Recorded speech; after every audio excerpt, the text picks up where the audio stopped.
My wife calls me stoic. I don't cry a lot, but I cried in front of an entire restaurant full of people when I was 24 years old.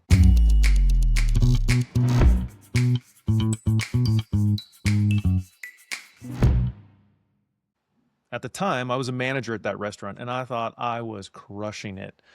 I designed all new company merchandise, had our team rocking our brand all over town. I learned that the beer we brewed on site cost about 10 cents a pint. So I created this dollar beer night. It turned Sunday, which was our slowest night, into our busiest.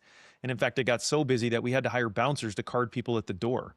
Then one day, the assistant general manager pulls me aside and she tells me I need to stop trying so hard, that she perceives my efforts as attempts to make her and the other managers look bad.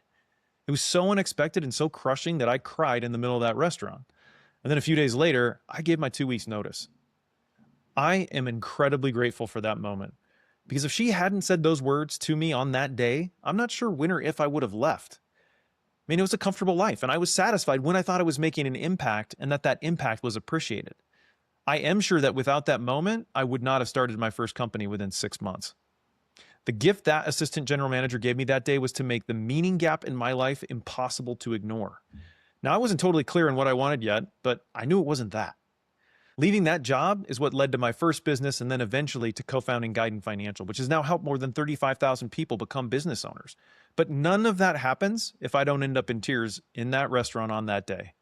And so I think about that moment a lot when I talk to people who are considering business ownership but can't quite bring themselves to move. Most of them don't have a story like mine with some dramatic confrontation that sparks change. Many are more like my friend Paul. Now, Paul came back from a 6-week paternity leave at Apple, walked into a meeting and realized nothing had changed. He'd been gone for 6 weeks and the machine hadn't even noticed. And so he kept showing up for a while and doing the work.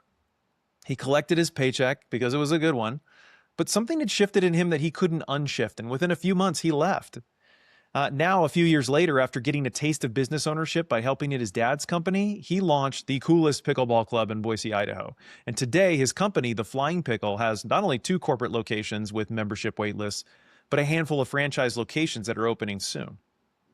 Or I think of one of our clients, Georgina. She spent 35 years in financial services and somewhere around year 30 realized the meetings had started to feel the same. The conversations were the same, and the work had stopped asking anything new and challenging of her. But it actually took the COVID pandemic sending her home to finally hear the thought she'd been moving past for years. The work was no longer fulfilling her or helping her grow. And that realization led her to follow a lifelong connection to fashion and open a women's clothing boutique in Charlotte.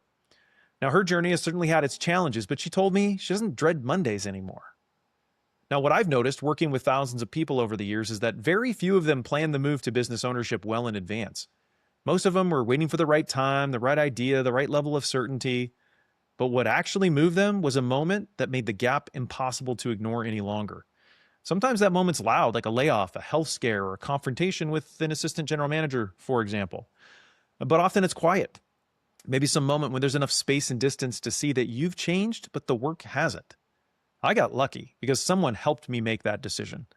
Most people have to make it for themselves.